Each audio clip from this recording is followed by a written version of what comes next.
Final Fantasy XIV's tanks have always been a topic of contention.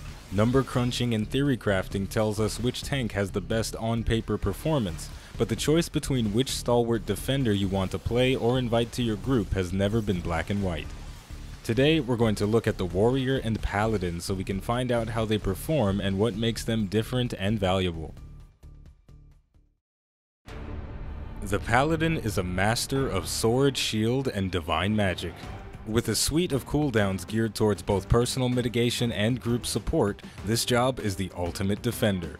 Able to protect allies from certain death while also denying its own untimely demise, the Paladin is the perfect choice for anyone looking to turn the tide of battle with more than strength. Warrior is the epitome of brute force. Able to deal massive damage to single targets and large groups of enemies while retaining their defensive capabilities, this is a tank that was born to take risks and push the limits of himself and his group. The Warrior has no group utility other than the all-too-common slashing resist down debuff, but it makes up for that weakness by having a fluid toolkit that bakes offense and defense into the same package. With those colorful descriptions in mind, let's dive deeper into the Warrior and Paladin to see how they get the job done.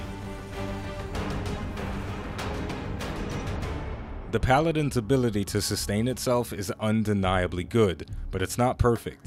While the Warrior can get blasted in the face, heal himself with equilibrium and thrill of battle, and keep on swinging without missing a global cooldown, in the most desperate situation when a Paladin is forced to heal themselves, their damage output suffers. However, that is a fair trade when you consider the frequency and potencies of Paladin's heals.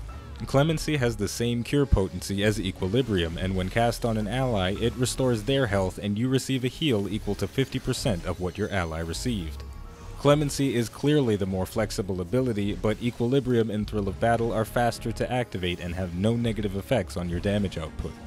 In fact, Thrill of Battle increases the damage of Warrior's Upheaval ability, and Equilibrium has synergy with Berserk, another offensive cooldown in the Warrior's kit.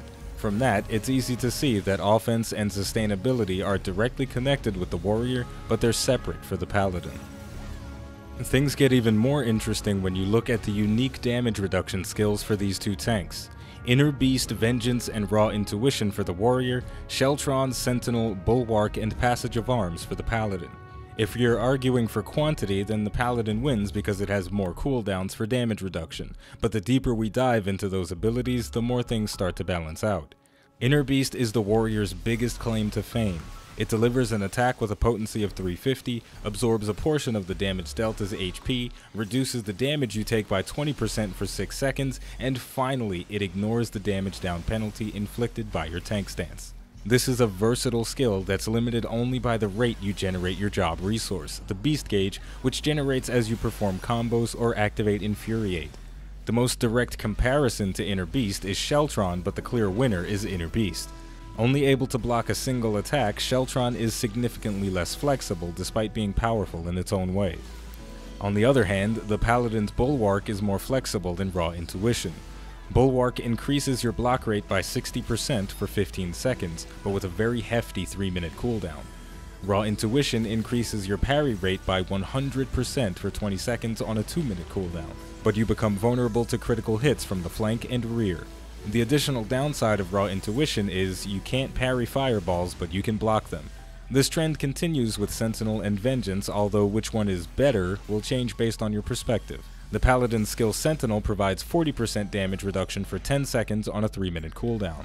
Vengeance is a 30% damage reduction and a 50 potency counterattack when hit for 15 seconds on a 2-minute cooldown. It's difficult to say which job has the objectively better suite of defensive abilities. I think it's better to view them as different. The Warrior has a much higher uptime on its defense. The Paladin's defense in most cases is stronger but short-lived. So far, holding these tanks side by side makes them both seem valuable in different ways. It begs the question, what's all the fuss about?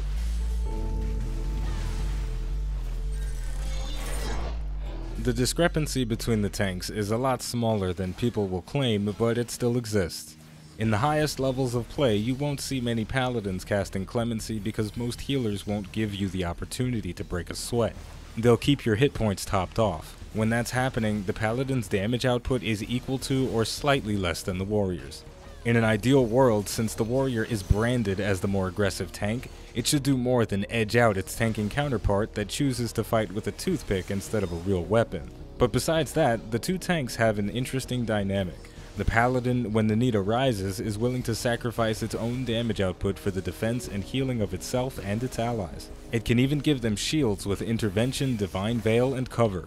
The Warrior likes to dance on the borders of life and death, offense and defense, pushing its own damage to the limits with Deliverance, then quickly changing to Defiance for a massive burst of healing with Equilibrium. All while having the option to become a defensive juggernaut with the high uptime of Inner Beast and its other cooldowns. With all of that said, I'm curious to see how the Stormblood expansion progresses and how the balance of the tanks changes in the next patch. On that note, we're gonna end it here by saying the name of the game is Final Fantasy XIV. The name of the channel is iBluairJgR Gaming for Comedy. Don't forget to like, subscribe, and leave a comment telling me how awesome the thumbnail is for this video, because if you don't, DaxiPads will be very upset with you. Thank you for watching, and I'll see you next time.